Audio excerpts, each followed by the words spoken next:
कांग्रेस का मैनिफेस्टो कह रहा है कि वो माताओं बहनों का सोने का हिसाब करेंगे, उसकी जड़ती करेंगे, जानकारी लेंगे और फिर उस संपत्ति को बांट देंगे। ये राजस्थान की एक रैली की तस्वीर है, जहां पीएम मोदी ने कांग्रेस पर निशाना साधते हुए मुसलमानों पर बयान दिया था। और अब सुनिए यूपी के सीएम योगी आदित्यनाथ को। कांग्रेस के घोषणा पत्र को आप देखते हैं, दो बातें उन घोषणा पत्र में नजर आती हैं। एक, कांग्रेस कहती है कि हम व्यक्तिगत कानून को लागू करके शरिया कानून को लागू करवा देंगे। पहले पीएम नरेंद्र मोदी और अब उत्तर प्रदेश के सीएम। जी हाँ, जिस तरीके से पीएम मोदी ने राजस्थान की एक रैली में कांग्रेस पर वार करते हुए मुसलमानों पर बयान दिया था, उसी तरह अब चुनावी मंच से सीएम योगी ने भी कांग्रेस के घोषणा पत्र पर न सिर्फ निशाना साधा है, बल्कि मुसलमानों को लेकर भी कई सारी बातें कही। यूपी के बागपत में एक चुनावी जनसभा को संबोधित करते हुए यूपी के सीएम आदित्यनाथ ने कहा कि कांग्रेस के घोषणा पत्र में दो बातें साफ साफ नजर आती हैं। पहली बात तो ये है कि कांग्रेस कहती है कि शरिया कानून लागू कर देंगे।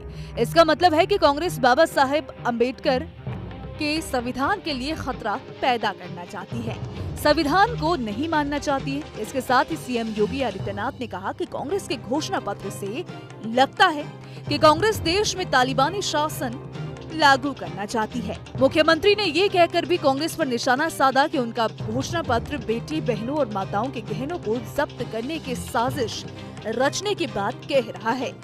इससे हमारी बहनों माताओं को सावधान रहने की जरूरत है। पीएम मोदी के बाद सीएम योगी ने मंच से क्या कुछ कहा, आइए आपको सुनाते हैं। कांग्रेस के घोषणा पत्र को आप देखते हैं, दो बातें उन घोषणा पत्र में नजर आती हैं। एक, कांग्रेस कहती है कि हम व्यक्तिगत कानून को लागू करके शरिया कानून को लागू करवा देंगे। इसका मतलब बाबा साहब भीमराव अम्बेडकर के द्वारा बनाए गए संविधान के लिए ये लोग खतरा पैदा करना चाहते हैं, यानी देश के संविधान को एक खतरे में डालना चाहते हैं, तालिबानी शासन लागू करना चाहते हैं। क्या हम तालिबानी शासन को स्वीकार करेंगे? क्या ये देश तालिबानी शासन को स्वीकार करेगा? और दूसरी तरफ क्या कहते हैं? कांग्रेस का घोषणा पत्र कहता है हम एक झटके में गरीबी मिटा देंगे। और गरीबी कैसे मिटाएंगे? यानी आपकी संपत्ति को हड़प करके बेटी और माताओं के, बहनों के जो उनके गहने होंगे उनको ये लोग जब्त करवाने की साजिश रच रहे हैं। यानी देश को तो इन्होंने 6 दशक तक लूटा और अब कह रहे हैं कि हर संपत्ति पर ये लोग डकैती डाल करके उसको जबरदस्ती अपने कब्जे में ले लेंगे और फिर उसका बंकर बांट करेंगे। क्या आप स्वीकार करेंगे कांग्रेस की उसी सिस्टम? इसके साथ ही योगी आदित्यनाथ ने भी पूर्व प्रधानमंत्री डॉक्टर मनमोहन सिंह के अल्पसंख्यक और देश के संसाधन पर अधिकार वाले बयान को लेकर भी निशाना साधा। योगी ने कहा कि मनमोहन सिंह जब प्रधानमंत्री थे तब उन्होंने बयान दिया था कि देश के संसाधनों पर पहला अधिकार मुसलमानों का है। इसके साथ सीएम योगी ने ये भी सवाल उठाया कि अगर पहला अधिकार अल्पसंख्यक का है तो हमारे दलित कहाँ जाएंगे, पिछड़े कहाँ जाएंगे, उनके अधिकारों का क्या होगा? और डॉक्टर मनमोहन सिंह जी ने तो जब प्रधानमंत्री थे उस समय उन्होंने क्या कहा था? उन्होंने कहा था कि देश के संसाधनों पर पहला अधिकार मुसलमानों का है, तो हमारा दलित कहां जाएगा, पिछड़ा कहां जाएगा, एक खड़गवंशी कहां जाएगा, पाल कहां जाएगा, सैनिक कहां जाएगा, गरीब कहां जाएगा, किसान कहां जाएगा, माताएं और बहनें कहां जाएंगी, नौजवान कहां जाएंगे? देश के अंदर कांग्रेस जाति के नाम पर, क्षेत्र के नाम पर, भाषा के नाम पर बांटती रही।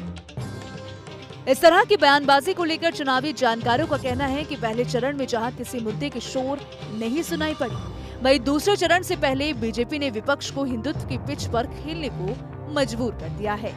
पूर्व प्रधानमंत्री मनमोहन सिंह के 18 साल पुराने बयान को लेकर आज भी सवाल खड़े किए जा रहे हैं। वैसे तो अभी चुनाव की शुरुआत है, आगे आगे देखिए होता है क्या।